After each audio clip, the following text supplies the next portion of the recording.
அவர்கள் இயேசுவை பார்த்தார்கள். உயிரோடும் உயிர்த்தெழுந்தும் வெற்றி பெற்ற ராஜாவாய் பார்த்தார்கள்.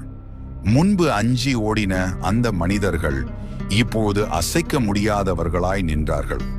கிறிஸ்து அவர்களை பார்த்து சொன்னார், பரிசுத்தாவி உங்களிடத்தில் வரும்போது நீங்கள் பலனடைந்து எருசலேமிலும் யூதேயா முழுவதிலும் சமாரியாவிலும் பூமியின் கடைசி பரியந்தமும் எனக்கு சாட்சிகளாயிருப்பீர்கள். அப்போஸ்தலர் 1:8.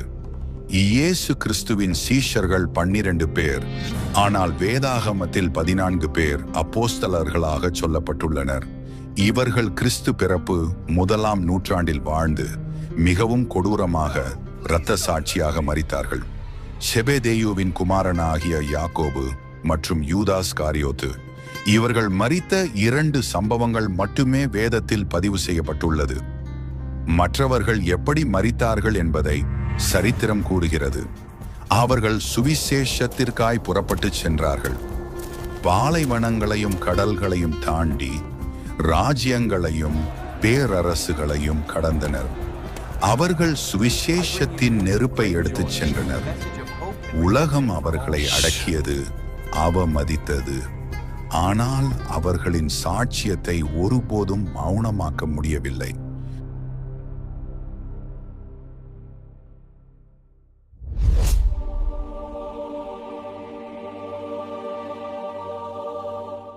முதலில் பேதுரு.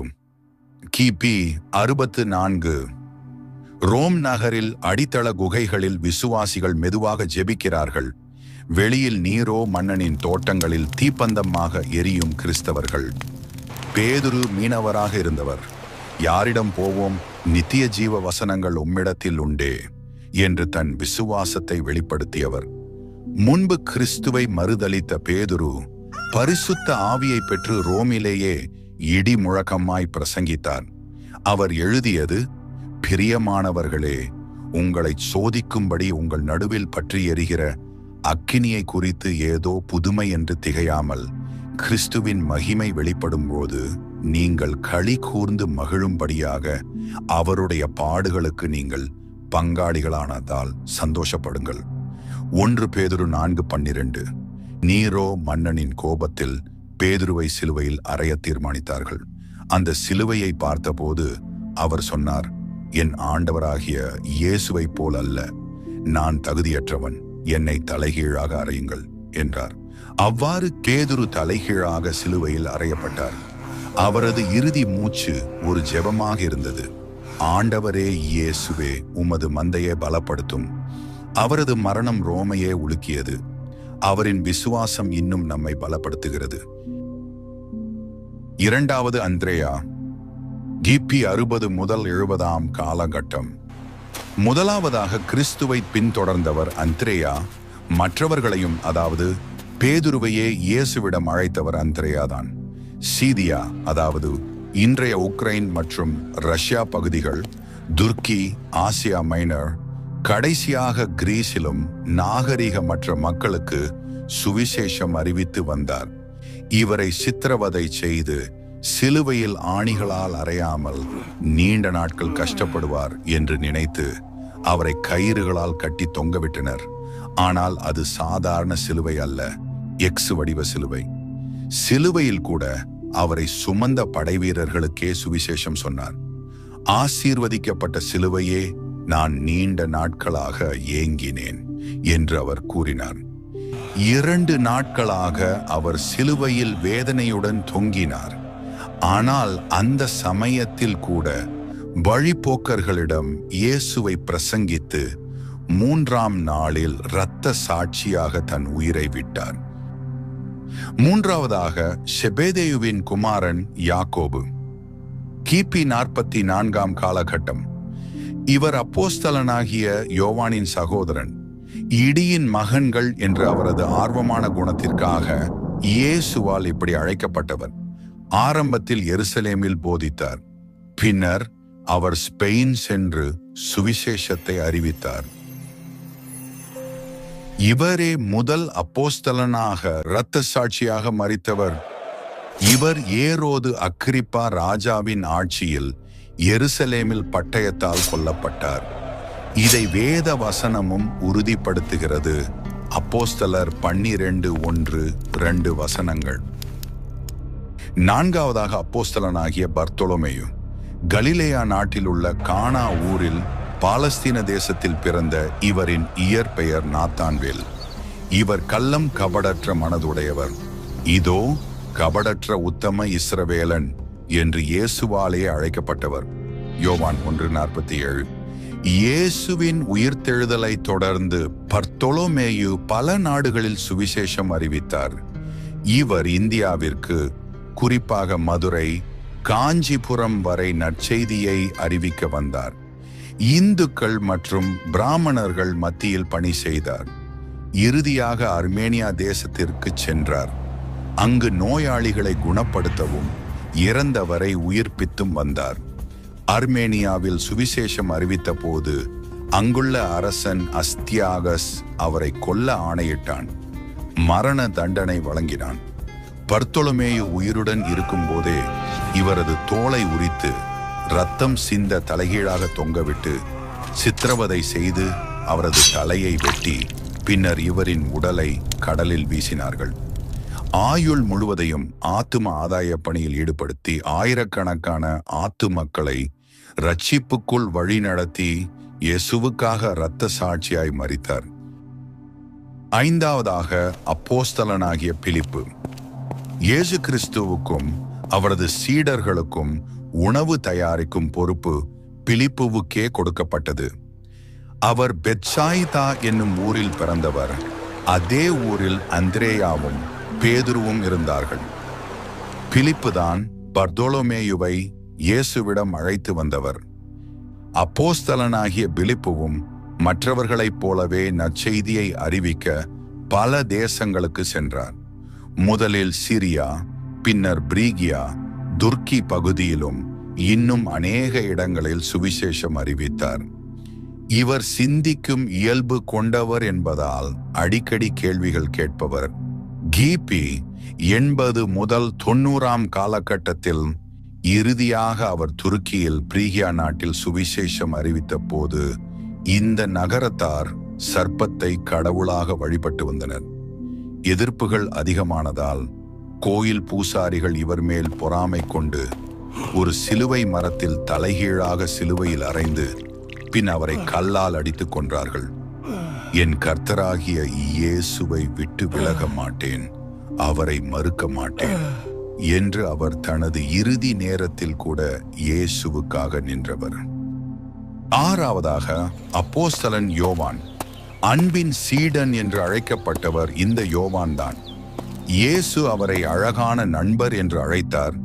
இயேசுவின் மார்பிலே சாய்ந்து கொண்டிருந்த ஒரே சீஷனும் இவரே. யோவான் 13:23. இயேசுவின் மரணம் மற்றும் உயிர்த்தெழுதல் காட்சிகளிலும் அவரது பங்கு மிக முக்கியமானது. இவர் பரிசுத்த ஆவியால் நிரப்பப்பட்டு வல்லமையாக சம்பவிக்க வேண்டியவைகளை வெளிப்படுத்தின விசேஷமாக எழுதியவர். ரோமில் அப்போஸ்தலனாகிய யோவான் சுவிசேஷத்திற்காக கைது செய்யப்பட்டார். அவரை கொல்ல முயற்சித்து கொதிக்கும் எண்ணெயில் வீசினார்கள். ஆனால் அற்புதமாக அவருக்கு எந்த காயமும் உயிர் சேதமும் ஏற்படவில்லை. உயிருடன் பத்திரமாக வெளியே வந்தார். அதனால் அவரை விஷப்பூச்சிகள் நிறைந்த பத்மு தீவுக்கு நாடு கடத்தி அவர் அங்கு சிறை வைக்கப்பட்டார். அங்கு கல் உடைக்கும் தொழிலில் ஈடுபடுத்தப்பட்டார். அப்போது எழுதியதுதான் வெளிப்படுத்தின விசேஷம். கிபி 100ஆம் ஆண்டில் தனது முதிர் வயதில் இயற்கையான மரணம் அடைந்தார். இயேசுவின் சீஷர்களில் இவர் ஒருவரே இயற்கையான மரணம் அடைந்தவர். ஏழாவதாக தோமா. கிபி 52 முதல் 72 ஆகிய காலகட்டம். திதிமு எண்ணப்பட்ட தோமாவின் பேரர்த்தம் இரட்டை என்று பொருள்படும். சந்தேகித்த தோமா என்று அடிக்கடி அழைக்கப்படுகிறார். ஆனால் அவர் உயிர்த்தெழுந்த கிறிஸ்துவை பார்த்ததும் சொன்னார், என் ஆண்டவரே, என் தேவனே என்று. இது இயேசுவை பற்றி சொல்லப்பட்ட மிக வலிமையான விசுவாச அறிக்கையாகும். அவர் தைரியசாலியும் கூட. யோவான் 11:16 வசனத்தில் தோமாவின் வார்த்தைகள் உள்ளன. நாம் போய் அவரோடு சேர்ந்து இறப்போமாக என்று இயேசுவுக்காக தைரியமாய் நின்றவர். தோமா கிழக்கு நாடுகளுக்கு சுவிசேஷத்தை எடுத்துச் சென்றார். பெர்சியா, மீதியா போன்ற இடங்களிலும் கிபி 52 நம் இந்தியா வந்தார். கேரளா, சென்னையில், மயிலாப்பூர் போன்ற இடங்களில் அவர் சுவிசேஷம் அறிவித்தார். கிபி 52 மலபார் பகுதிக்கு வந்த தோமா 7 திருச்சபைகளை நிறுவினார். பின்பு தமிழ்நாட்டில் மயிலாப்பூரில் நற்செய்தி அறிவிக்கும் போது கோவில் பூசாரிகள் அவரை கொலை செய்ய யோசித்து ஈட்டியால் பின்புறம் குத்திக் கொண்டனர். நம் தமிழ்நாட்டில் தோமா இரத்த சாட்சியாக மரித்தார். தமிழ்நாட்டில் சாந்தோம் பகுதியில் உள்ள தோமாவின் நினைவிடத்தை நாம் பார்க்கும்போது நம் விசுவாசத்தை, குறிப்பாக தமிழர்களின் விசுவாசத்தை உறுதிப்படுத்துகிறதாக அமைகின்றது. 8வதாக மத்தேயு. கலிலேயா நாட்டில் பிறந்தவர் மத்தேயு. அரசாங்க பணி செய்தவர். வரி வசூலிப்பதுதான் இவர் வேலை. இவர் முன்பு லேவி என்று அழைக்கப்பட்டார். மார்க் 2:14, லூக்கா 5:27 ஆகிய வசனங்கள். மத்தேயு யூத கிறிஸ்தவர்களுக்காக இயேசுவின் போதனைகளை அராமிய மொழியில் எழுதினார். இவர் எழுத்தறிவு மிகுந்தவர். பின்னர் கிபி 70 கிரேக்க மொழியில் எழுதிய மத்தேயு சுவிசேஷம் வேதாகமத்தில் சேர்க்கப்பட்டது. தேவனுடைய ராஜ்யம் என்ற வார்த்தையையே இவர் அதிக முறை பயன்படுத்தி மக்களை விழிப்படைய செய்தார். மத்தேயு சுவிசேஷத்தில் கூறப்பட்டுள்ள இயேசுவின் மலை பிரசங்கம் இந்திய தேச தந்தையான மகாத்மா காந்தியின் இருதயத்தை தொட, அது சத்தியாகிரக போராட்டமாகி இந்தியாவிற்கு விடுதலை கிடைக்க செய்தது. எனவே இந்தியாவை விடுதலை பெற செய்ததற்கு ஒரு கருவியாக காணப்பட்டது நம் பரிசுத்த வேதாகமம் என்பது குறிப்பிடத்தக்கது. சுவிசேஷம் அறிவிக்க முதலில் யூதேயா, அடுத்து ஈரான் பகுதியில் பார்தியா, கடைசியாக எத்தியோப்பியா வரை சென்று இயேசு கிறிஸ்துவின் சுவிசேஷத்தை அறிவித்தார். கிபி 60 முதல் 70 சுவிசேஷம் அறிவிக்கும் போது அங்குள்ள ஆட்சியாளர்களின் எதிர்ப்பால் வாளினால் குத்தி கொல்லப்பட்டார். சில குறிப்புகள் அவரை தரையோடு சேர்த்து ஆணி அடித்து அதன் பிறகு தலைவெட்டப்பட்டு மரித்தார் என்று கூறுகின்றன. 9வதாக அல்பேயுவின் குமாரன் யாக்கோபு. இவரை சின்ன யாக்கோபு என்று அழைப்பார்கள். ஏனென்றால் இவர் உயரத்தில் குள்ளமானவர். யூத மத நெறியில் மிகுந்த பற்றுடையவர். யூத சட்டங்களை மிகவும் ஊக்கமாக கடைபிடிப்பவர். இவர் எருசலேம் பகுதியில் தங்கி சுவிசேஷம் அறிவித்தார். யூதர்களுக்கும் எருசலேம் சபைக்கும் முக்கிய வழிகாட்டியாக இருந்தார்.